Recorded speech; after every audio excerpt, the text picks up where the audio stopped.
শ্মশানের সিকিউরিটি গার্ডের আজকের গল্প নরকের ভেগ।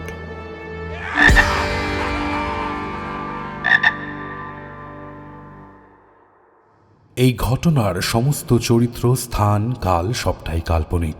কোনো জীবিত বা মৃত ব্যক্তি বা কোনো সম্প্রদায়ের কুসংস্কার, সংস্কৃতি ও ধর্মীয় ভাবাবেগের সাথে এর কোনো মিল খুঁজতে যাবেন না। এটি শুধুমাত্র বিনোদনের উদ্দেশ্যেই নির্মিত। এবারেই হবে এই নরকের ভেগ রহস্যের শেষ, তাই শেষ অবধি দেখতে থাকুন। ৭২তম পর্ব।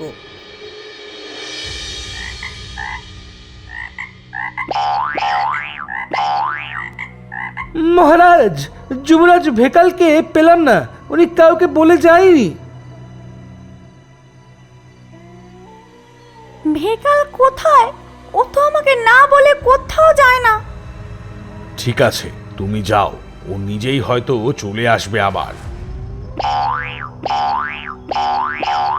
তোমার কি খেয়াল আছে ওর বয়স তো ১৩ বছর হলো? আছে রানী, হাঙ্গা ঘোড়ার কাছে এ কথাটা দিয়েছিলাম, আমার মনে আছে। আমার কেন জানি অস্থির অস্থির লাগছে মহারাজ।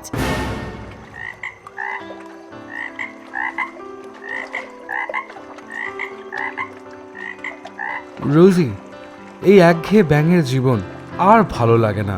কোনো উদ্যম নেই, কোনো শক্তি নেই, শুধু এই শ্মশানের পুকুর আর পুকুর, বাবার রাজত্বে বসে থাকা। ভেকাল! এই কে যেন ডাকলো। শরীরে একটা অদ্ভুত অনুভূতি হচ্ছে, যেন অপরিসীম শক্তি মাথা চাড়া দিচ্ছে শরীরে। ভেকাল! আমার আত্মা শরীর থেকে যেন প্রচন্ড টানে বেরিয়ে উঠতে চাইছে। এই অদ্ভুত ডাক কে দিচ্ছে? ভেকাল!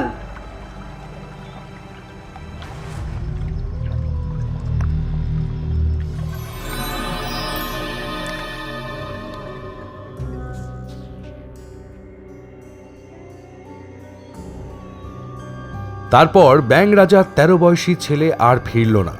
রাজা ও রানী একমাত্র পুত্র সন্তানের খোঁজ করতে করতে পাগলের মতো হয়ে গেলেন। কোথাও ছেলের সন্ধান পেলেনই না। নিরুপায় রাজার এই সময় মনে পড়ল সেই হাঙ্গা ঘোড়ার কথা। জাদুকর হাঙ্গা ঘোড়া। মনে তার ক্ষীণ আশা, যদি জাদুকর তার ছেলেকে ফিরিয়ে দিতে পারে। অনেক কাঠ খড় পুড়িয়ে হাঙ্গা ঘোড়ার কাছে দুধ গেল ভেক রাজার আমন্ত্রণ নিয়ে।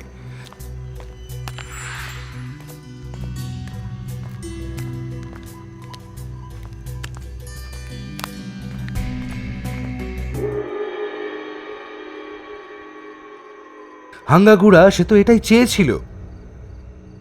নির্দয় জাদুকরের মনে পড়ল কিভাবে সন্তান না হওয়ার শোক বুকে নিয়ে তার স্ত্রী পৃথিবী ছেড়ে বিদায় নিয়েছিল এই রাজার ন্যায় পরায়ণতার জেদের মূল্য চোকাতে গিয়ে। অন্ধকার হয়ে গিয়েছিল হাঙ্গাঘোড়ার জীবন। আজ সেই প্রতিশোধের আগুন আজ ধিকি ধিকি করে জ্বলছে।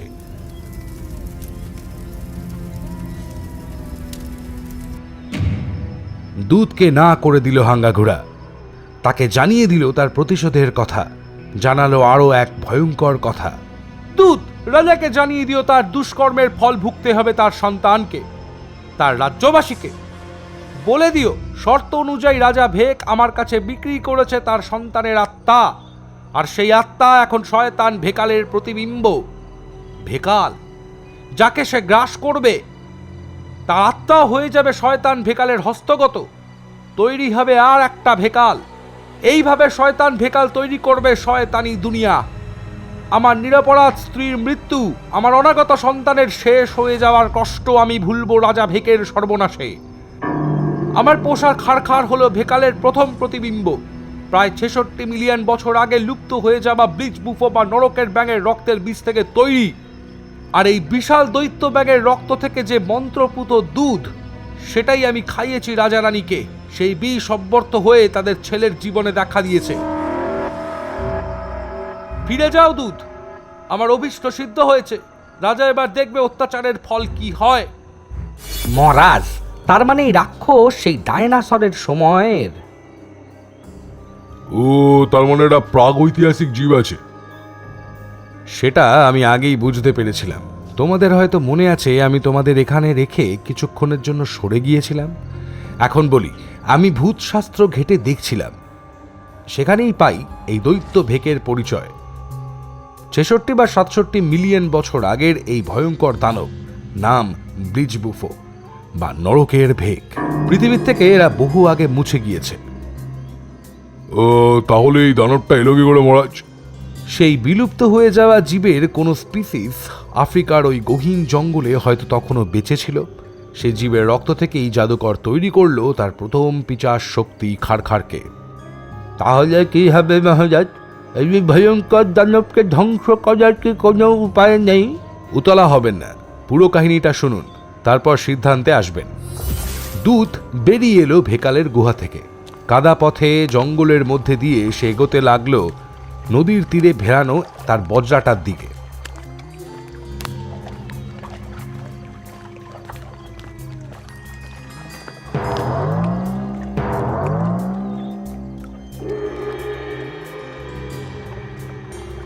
আরে এ তো জামের বীজ, আরে এ তো জাম গাছ। বাদর জাম খেয়ে নিচে ছুটছে, এই হাট হাট।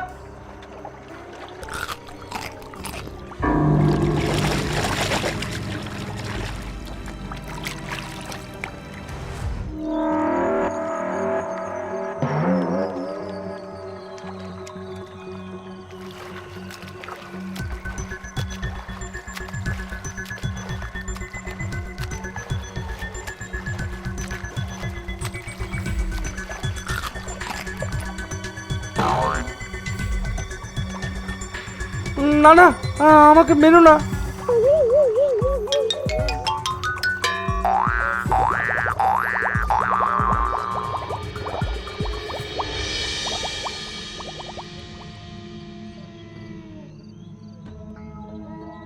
মহারাজ, আপনি ভেঙে পড়বেন না। রাজপুত্রকে ফিরিয়ে আনার একটা না একটা উপায় হবেই। বৃথা আশ্বাস দিয়ে লাভ নেই দূত। সন্তান সুখ যে আমাদের ভাগ্যে নেই সে আমরা বুঝতে পেরে গিয়েছি। আমি এখন ভাবছি আমার বাকি সন্তানদের এই বিপর্যয়ের থেকে কিভাবে রক্ষা করব। মহারাজ, ঠিক কি বলছেন বুঝতে পারছি না। আপনার তো একটিই সন্তান। আমাদের একটি সন্তান আর আমাদের নেই। তাই এখন বাকি সন্তানদের মানে আমার প্রজাদের সন্তানদের রক্ষা করতে হবে। জামবিচির বিচিত্র গুণের কথা বলে ভালো করেছো, তুমি এখন আসতে পারো।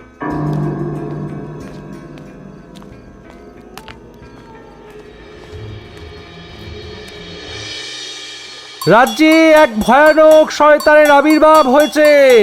মহারাজ প্রজাদের সুরক্ষার জন্য সকলকে জাম বিচিত্র মালা ধারণ করতে বলেছেন।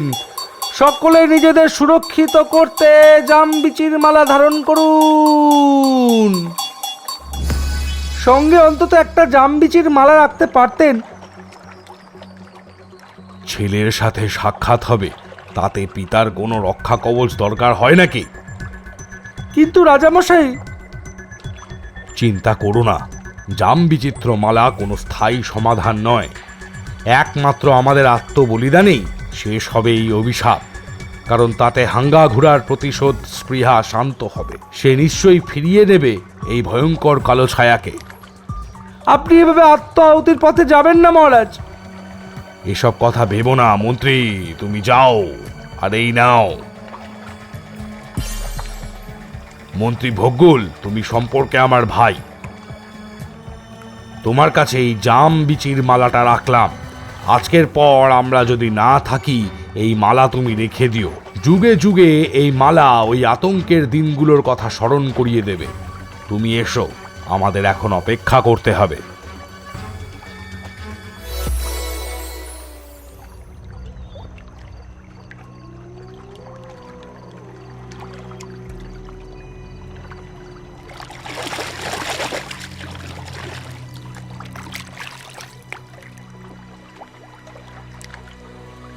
কোথায় হারিয়ে গিয়েছিলি? আয় আমার কাছে আয়।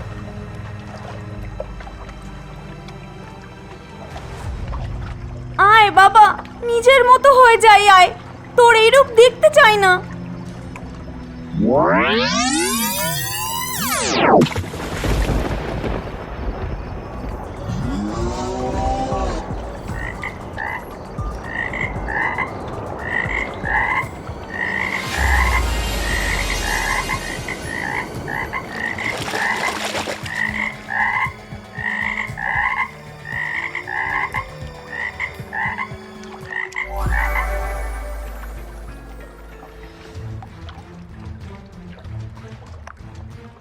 আমাদের রাজা ও রানী দেশ বাঁচানোর জন্য নিজেদের জীবন দিয়ে অভিশাপের আঁচ থেকে দেশকে রক্ষা করেছেন। রাজপুত্রকে অবশ্য সেই অভিশাপের হাত থেকে বাঁচাতে পারিনি। এই ভারাক্রান্ত স্মৃতি হয়ে সেই পুকুরের অসংখ্য জামবিচির মালার ভিতরে তবু তার দানব রূপ যেন ফিরে না আসে। আজকের এই ভয়ঙ্কর স্মৃতি আমাদের উত্তরসূরিরা যেন ভুলে না যায়।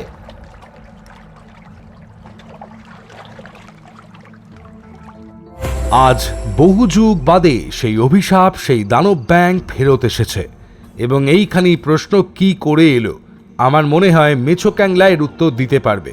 কি মেছো ক্যাংলা, কিছু মনে পড়ছে? হ্যাঁ, উত্তর দিকের একটা জায়গায় আমি মাছ লুকিয়ে লুকিয়ে খাইছিলাম। মাছ খুঁজতে গিয়ে আমার জল ঘাটতে হয়। পুকুরের ওইখানটায় একটা অস্বাভাবিক শক্ত মাটি পেলাম। হাত দিয়ে কেমন গুটলি গুটলি মনে হলো। জোরে জোরে মাটি সরাতে লাগলাম।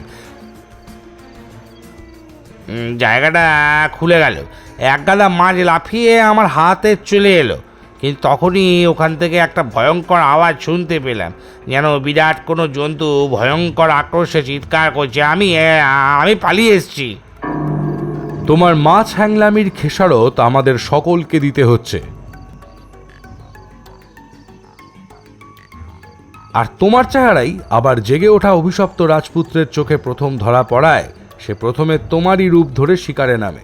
ওরে বাবা, তলে মরা এখন উপায় কি আছে? রাক্ষসকে আবার জামবিচির মালার তলায় সলিল সমাধি দেওয়া যায়, কিন্তু তাতে অভিশাপের অবসান ঘটবে না। তাহলে কি করবেন মহারাজ? আমাকে হাঙ্গাগুড়ার কাছে পৌঁছতে হবে। একমাত্র এই সমস্যার উত্তর দিতে পারেন তিনি। কিন্তু মহারাজ, হাঙ্গাগুড়ার কাছে পৌঁছবার রাস্তা জানতো শুধু রাজা রানী ও মন্ত্রী ভোগ্গুল। খোঁজ নাও যে মৃত্যুর পর রাজা ভেক ও রানী ভেকি কোথায়।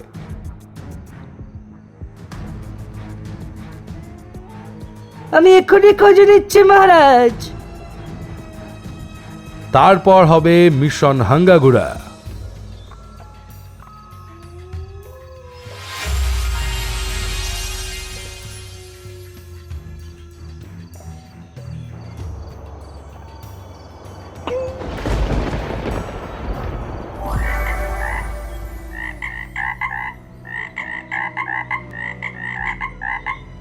আমরা এসেছি ভূতরাজ খগেন, আপনাকে হাঙ্গাগুড়ার কাছে আমি নিয়ে যাব। এটাই আশা করেছিলাম রাজা, চলুন। কিন্তু সে তো অনেক দূর। আমার ভৌতিক হেলিকপ্টার খুব দ্রুত পৌঁছবে।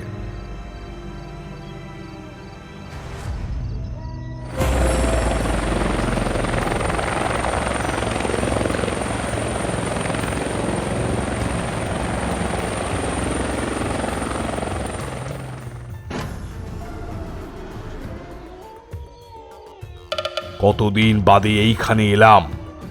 তাড়াতাড়ি বলুন, হাঙ্গাগুড়ার ভেকালের মন্দিরটা কোথায়? ওই তো ওইখানে মন্দির। জলদি জলদি চলুন।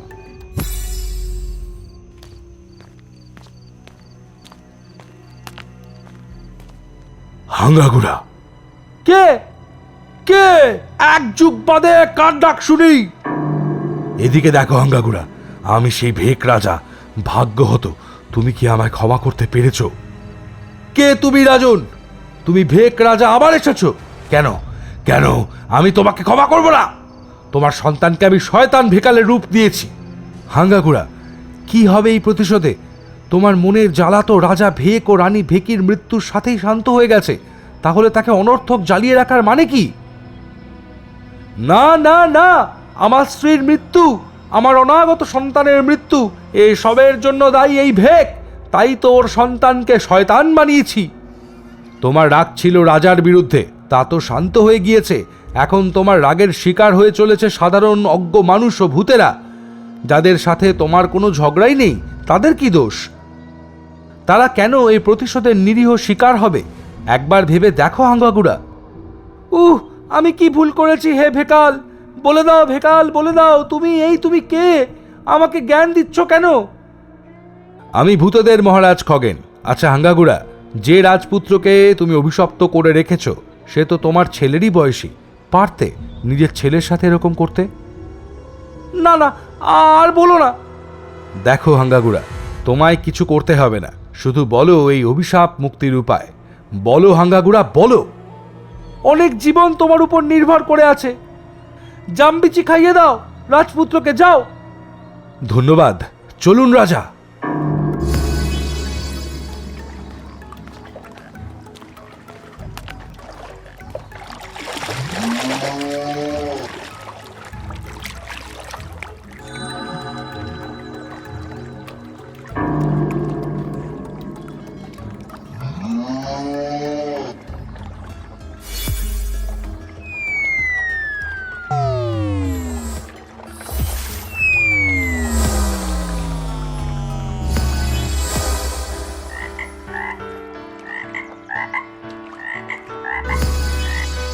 আমার সোনা।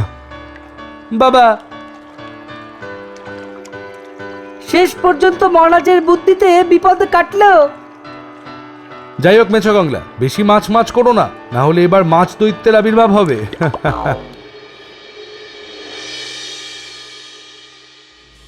আগের পর্বের সঠিক উত্তরদাতাদের নাম দেওয়া রইল স্ক্রিনে।